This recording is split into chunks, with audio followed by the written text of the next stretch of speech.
Hello friends, मैं हूँ डिम्पल। मेरी चैनल में आप सबका स्वागत है।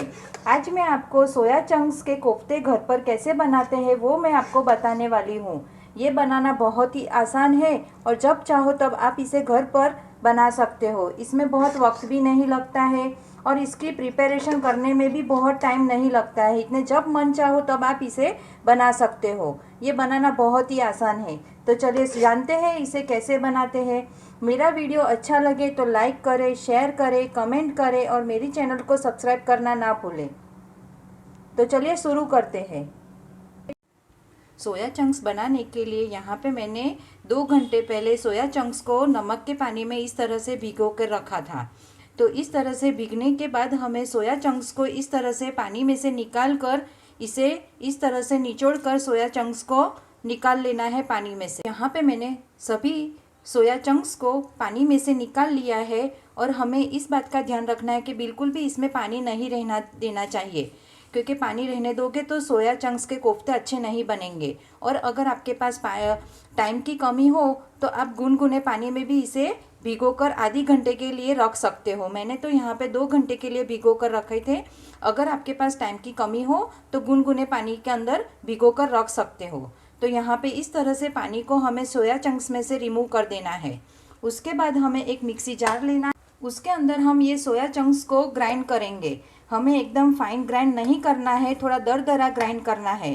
तो इस तरह से सोया चंक्स को हमें मिक्सी जार के अंदर डालकर उसी के साथ में हमें थोड़ी सी मिर्च और लहसुन ग्राइंड करना है। तो दोनों चीज़ों को मैं इसी के अंदर डालकर ग्राइंड करूँगी। तो यहाँ पे सोया चंक्स अच्छे से ग्राइंड हो चुके हैं। ग्राइंड करती दफ़े हमें इस बात का ध्यान रखना है कि जब भी हम मिक्सर घुमाते तो थोड़ा घुमाकर हमें चम्मच से हिलाकर वापस हमें मिक्सर को घुमाना है। हमें एक ही साथ घुमाकर रुक जाना है, फिर चम्मच से हिलाकर वापस इसे ग्राइंड करना है। तो हमें इस तरह का दरदरा सोया चंक्स ग्राइंड करे हुए चाहिए। अगर थोड़े बड़े होंगे तो भी कोई प्रॉब्लम नहीं है। तो इस तरह से ग्राइंड करने के बाद हम मिक्सी बाउल के अंदर इसे निकालेंगे।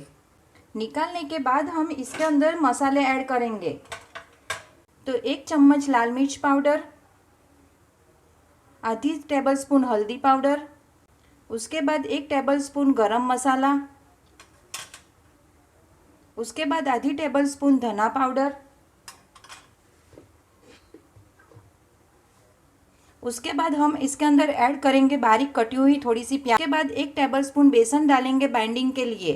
और नमक लेंगे हम टेस्ट के अकॉर्डिंग, क्योंकि हमने सोया चंक्स के अंदर भिगोते समय भी नमक ऐड किया था। इन सभी चीज़ों को हम मिक्स करेंगे। हमें इसके अंदर बेसन डालना ज़रूरी है बाइंडिंग के लिए। अगर आप बेसन नहीं डालोगे तो बाइंडिंग नहीं अच्छे से होगा, आपके सोया चंक्स कोफ्ते अच्छे से नहीं बनेंगे। तो इस तरह से मिक्स करने के बाद हम इसके कोफ्ते बनाएंगे। तो इस तरह से हाथों की मदद से हमें बॉल्स की शेप में इसे कोफ्ते बना, आप छोटे बड़े कैसे भी बना सकते हो। तो इस तरह से हमें कोफ्ते सभी सोया चंक्स के कोफ्ते बनाकर इस तरह से तैयार करने हैं। तो यहाँ पे मैंने सभी सोया चंक्स के कोफ्ते तैयार कर लिए हैं। अब इन्हें हम फ्राई करेंगे।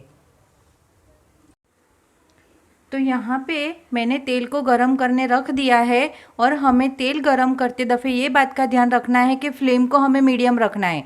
अगर आप स्लो रखोगे और तेल गरम ना होगा तो आपके कोफ्ते हैं वो बिखर जाएंगे, खुल जाएंगे, और ज़्यादा गरम होगा तो आपके कोफ्ते जल जाएंगे। इसके लिए हमें फ्लेम को मीडियम रखना है। तेल को हमें बहुत गरम भी नहीं होने देना है और बहुत ज़्यादा भी गरम नहीं होने देना है। तो इस तरह से सबसे पहले तेल गरम हो जाने के बाद हम एक कोफ्ता इसके अंदर डालकर फ्राई करके देखेंगे कि हमारा कोफ्ता खुल तो नहीं जा रहा है। तो इस तरह से डालकर हम चेक कर कोफ्ते को फ्राई करेंगे। तो देखिए, आप देख सकते हो कि मेरा कोफ्ता अच्छे से फ्राई हो रहा है, बिल्कुल भी बिखर नहीं रहा है या तो फिर खुल भी नहीं रहा है। तो इसका मतलब कि हमारे कोफ्ते जो बनाए हैं हमने वो एकदम परफेक्ट बने हैं। तो बस इसी तरह से हमें बाकी के कोफ्ते भी फ्राई करने हैं। गोल्डन ब्राउन होने के बाद इस कोफ्ते को मैं निकाल लूँगी। तो इस तरह से गोल्डन ब्राउन होने के बाद हम इस कोफ्ते को टिश्यू पेपर के ऊपर निकालेंगे। इसी तरह से हमें बाकी के कोफ्ते भी फ्राई करने। इस तरह से टर्न लेकर हमें सभी कोफ्तों को फ्राई करना है। फ्राई करने में भी हमें बहुत वक्त नहीं लगता है। आप देख सकते हो कि तुरंत ही फ्राई हो जा रहे हैं। तो इस तरह से पलटकर हमें कोफ्ते को फ्राई करना है। हमें शुरू से एंड तक इस बात का ध्यान रखना है कि फ्लेम को हमें मीडियम रखना है। तो इस तरह से गोल्डन ब्राउन होने का मतलब हो गया है कि हमारे कोफ्ते अच्छे से फ्राई हो चुके हैं। मैं इन्हें 1 बाय 1 कर टिश्यू पेपर के ऊपर निकालूंगी। आपको भी इसी तरह से फ्राई करने हैं कोफ्ते को। कोफ्ते फ्राई करने के बाद हम उसी कढ़ाई को फिर से गैस पे रखेंगे और उसके अंदर थोड़ा सा तेल ऐड करेंगे। तेल गरम हो जाने के बाद हम इसके अंदर ऐड करेंगे जीरा, डालेंगे 2 तेज पत्ते, उसके बाद डालेंगे 1 दालचीनी। इन सभी चीज़ों को अच्छे से भूनने के बाद इसके अंदर हम ऐड करेंगे बारीक कटी हुई प्याज। प्याज को हम अच्छे से पकाएंगे। इसी के साथ में हम डालेंगे मसाले। तो उसके लिए हम डालेंगे आधी टेबलस्पून लाल मिर्च पाउडर, उसके बाद डालेंगे हल्दी पाउडर, उसके बाद डालेंगे गरम मसाला, थोड़ा सा ऐड करेंगे धना पाउडर। नमक हम अभी नहीं डालेंगे, लास्ट में डालेंगे हम नमक। तो प्याज हमारी अच्छे से पक चुकी है। उसके बाद हम डालेंगे टमाटर की प्यूरी।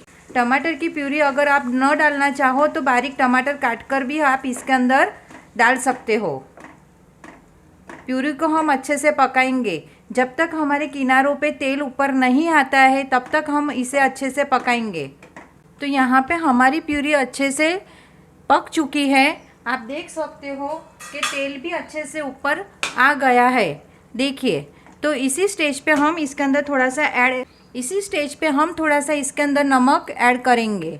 हमें प्यूरी के अकॉर्डिंग ही नमक इसके अंदर ऐड करना है, क्योंकि सोया चंक्स कोफ्ते के अंदर तो हमने नमक ऑलरेडी पहले से डाला ही हुआ है। तो हमें प्यूरी के हिसाब से ही थोड़ा सा नमक इसके अंदर डालना है।